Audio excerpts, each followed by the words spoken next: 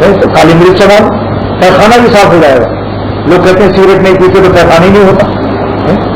اور جب سگریٹ نہیں یاد ہوا تھا تو سب لوگوں کی لین روکی رہتی تھی. یہ عادت خواہ بنا رکھی ہے ہم لوگوں نے. اتنا اس کو ہوا کھڑا کر دیا سگریٹ نہیں پیے تو پیخانہ نہیں ہوگا. میں کہتا ہوں کہ منقع کھا لو, انجیر کھا لو, دیکھو کیسے نہیں ہوتا پیخانہ. یہ چند دن کے بعد عادت چھوٹ جائے گی. سمجھا؟ اچھا اب 2 بات عرض کر رہا ہوں 2-4 منٹ میں, تو 12 بج گیا. مگر دوستوں گرا ہے 12 بجے چھوڑ دینا چاہیے. سامعین کرام کو چھٹی دے دینی چاہیے. لیکن جلدی سے 2-4 منٹ میں 2 بات کہنا ہے. حضرت مولانا نصیر اللہ خان صاحب جلال آبادی دامت برکاتہ جو ابھی لاہور تشریف لائے تھے اور اختر بھی لاہور گیا تھا, ان سے نقد گرم 2 بات عرض کرتا ہوں. بزرگوں کی بات ہے, سن لیجیے. کیونکہ آپ لوگ لاہور نہیں گئے. لاہور کا مال میں آپ کو یہاں دے رہا ہوں. محنت ہم نے کی, ریل کی جھٹکا ہم کو مارا, ساری نیند گڑبڑ ہماری ہوئی, پیسہ کرایہ میرا لگا, آپ مفت میں لے لیجیے. میری مفت کی کمائی نہیں ہے لیکن مفت میں آپ کو دے رہا ہوں. لیکن اللہ ثواب دے, اللہ قبول فرمائے تو میرے لیے بہت چیز ہے. 2 بات فرمائی تھی.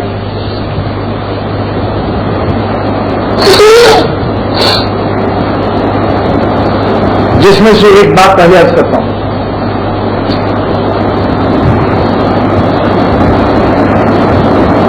فرمایا کہ حضرت تھانوی رحمۃ اللہ علیہ سے ایک شخص نے پوچھا کہ مجھ سے تہجد کے وقت میں اٹھا نہیں جاتا اور اٹھ جاتا ہوں تو دن بھر چکر آتا ہے, دماغ کمزور ہے.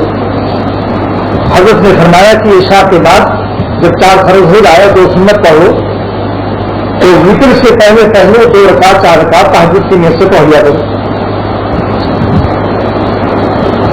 شامی نے لکھا ہے کہ فرض عشاء کے بعد جو بھی سنت اور نفل پڑھی جاتی ہے سب قیام لیل اور تہجد بھی شامل کی جاتی ہے. معصوم بعد صلاۃ العشاء فهو من الليل, اس حدیث کو نقل کیا اور فرماتے ہیں سنت تہجد ادا ہو جاتی ہے اس شخص کی جو وتر سے پہلے 2-4 رکعت نیت کر لے. 2 رکعت کم سے کم, بہت کمزور بہت تھکا ہوا تو 2 ہی رکعت پڑھ لے. تہجد 2 رکعت بھی ثابت ہے سرور عالم صلی اللہ تعالی علیہ وسلم سے. یہ سمجھ لو سنت کے خلاف نہیں ہو. 2 رکعت والا بھی محروم نہیں رہے گا اور تہجد گزارے میں اٹھایا جائے گا. امداد الفتاوی حقیق الامت حامی کی, حضرت شفیع صاحب رحمۃ اللہ علیہ کی شامی کی عبارت بھی نقل کر دیا. یہ بات مولانا نصیر اللہ خان صاحب جلال آبادی نے لاہور کے اجتماع سے انت المسلمین میں فرمایا. تو انہوں نے کیا جواب لکھا کہ حضرت جو مزہ اس وقت آتا ہے 3 بجے رات کو اٹھ کر, وہ مزہ نہیں آتا, لہذا میں نہیں پڑھوں گا. مولانا نے فرمایا کہ دیکھو شیطان کی ترکیب, 3 بجے رات کو تو کہتا اٹھا نہیں جاتا, اس کے کام میں کہتا نہ اٹھو چکر آئے گا, کمزور ہو. اور جب دوسرا نسخہ حدیث سے ثابت کیا اور علماء نے لکھا بتاؤ نہیں ہے کہ تم وتر سے پہلے عشاء کی 4 فرض پڑھ کر 2 سنت پڑھ کر وتر سے پہلے 2 رکعت 4 رکعت جو بھی توفیق ہو جائے 6 رکعت تو سب تہجد ہو جائے گی. تو وہاں شیطان کہتا ہے ارے اس میں کیا, اس میں کوئی مزہ نہیں آتا. تو ایک جگہ تو محروم کیا اٹھا نہیں جاتا ہے اور دوسری جگہ محروم کیا مزہ نہیں آتا. دیکھا آپ نے یہ نقطہ بیان کیا مولانا نصیر اللہ خان صاحب نے کہ اس طرح سے شیطان عبادت سے محروم کرتا ہے. ایک جگہ تو شیطان کیا کہتا ہے اٹھا نہیں جاتا, اس کو سکھاتا ہے, اور دوسری جگہ کیا کہتا ہے مزہ نہیں آتا. ایک صاحب نے جماعت کی نماز چھوڑ دی کہ مجھے جماعت میں سکون اور حضوری نصیب نہیں ہوتی. بہت سے نمازی ہوتے ہیں ادھر ادھر دل بڑھ جاتا ہے, لیکن میں اکیلے پڑھتا ہوں جب گھر میں تو عرش اعظم پر روح پہنچ جاتی ہے. پھر الہی اتنا ملتا ہے سکون ان سے پڑھتا ہوں. دیکھا آپ شیطان یوں مارتا ہے کہ جماعت کی نماز 27 گنا ثواب زیادہ, اور جس کے نہ پہنچ گئے تو واجب اور اس کا تاریخ تو فرمایا کہ بلا عذر جماعت چھوڑنے والا ہے اس کا نام منافقوں کے رجسٹر میں لکھایا تھا. لا يتخلف عنها الا منافق. ابن حمام ہدایہ کی شرح میں لکھتے ہیں, حدیث نقل کرتے ہیں. اتنی اہم چیز کو شیطان نے کس طرح سے کہا کون سا دل حاضر کرنا ضروری, جماعت سے نماز پڑھو چاہے دل حاضر ہو یا نہ ہو, مزہ آیا نہ آئے, سکون ملے یا نہ ملے. جو حضور صلی اللہ تعالی وسلم کا حکم ہے کہ جماعت سے آ کر نماز پڑھو, مسجد میں آنکھ کھول کر پڑھو, سجدے کی جگہ پر نظر ڈالو, سجدے کی جگہ نظر رکھو, چاہے دل لگے نہ لگے, لطف مزے کے لیے اسلام ہے. کل کو گھر میں بھی مزہ آنا تو گھر والے بھی چھوڑ دو. کل کو شیطان بھی کہے گا آپ کو گھر میں بھی مزہ نہیں آتا, لہٰذا پہلے تو مسجد چھوڑایا پھر گھر کی بھی نماز چھوڑا دے گا. لہذا ہم کو حکم کی تعبیر نقل سنت کرنی ہے. حضور صلی اللہ علیہ وسلم جیسی نماز کون پڑھ سکتا ہے؟ لیکن آپ نے ارشاد فرمایا صلی اللہ علیہ وسلم نے ایسی پڑھو جیسے مجھے دیکھتے ہو. کما رائے تمہیں جیسا مجھے کوئی نقل کر لو بس سنت کی نقل سے کام بن جائے گا انشاءاللہ تعالی.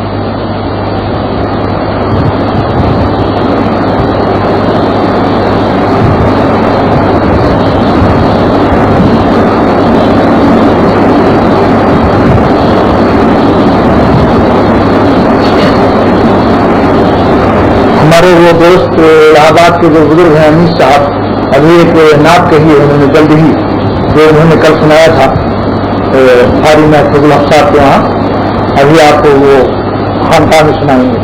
اب دعا کیجیے اللہ تعالیٰ عمل کی توفیق عطا فرمائے. اللهم صل على سيدنا مولانا محمد النبي الأمي وآله وصحبه وسلم. یا اللہ جزا تو عرض کی گئی ہم سب کو اس پر عمل کی توفیق نصیب.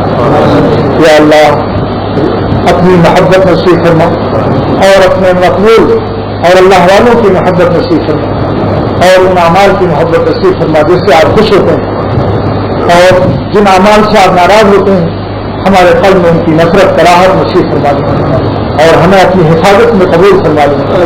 یا اللہ جیسے ماں اپنے چھوٹے بچے کی حفاظت کرتی ہے ٹوٹ پیتا بچہ ہے یا کھڑا نہیں ہو سکتا مگر مٹی کھانے کا عادی ہے تو ماں مٹی ہٹا دیتی ہے اور اگر کھا لیتا ہے تو ہاتھ ڈال کر اس کی حلق سے نکال لیتی ہے اور اگر پیٹ میں داخل کر لیتا ہے تو ڈاکٹر سے دوا دلوا کر اس کو پیٹ سے نکلواتی. اے خدا ہم سب کی اسی طرح حفاظت فرما جیسے ماں اپنے چھوٹے بچے کی حفاظت کرتی ہے کہ کبھی نالی میں ہاتھ ڈال رہا ہے کبھی پیخانے میں ہاتھ ڈال رہا ہے کبھی لیٹرین میں ہاتھ ڈال رہا ہے. ہمارے نفس کا یہی حال ہے کہ ہم گندے گندے اعمال میں اپنے ہاتھ ڈالتے رہتے ہیں. اللہ واقعۃ کواقعۃ الولید. یا اللہ اپنے نبی کی یہ دعا حضور صلی اللہ علیہ وسلم کی اس دعا کو ہم سب کے لیے قبول فرما کے ہم سب کی اللہ ایسی حفاظت فرما جس طرح سے ماں اپنے چھوٹے بچوں کی حفاظت کرتی ہے. وآخر دعوانا الحمدللہ رب العالمین وصلی اللہ تعالی علی خیر خلقہ محمد وآلہ وصحبہ اجمعین برحمتک یا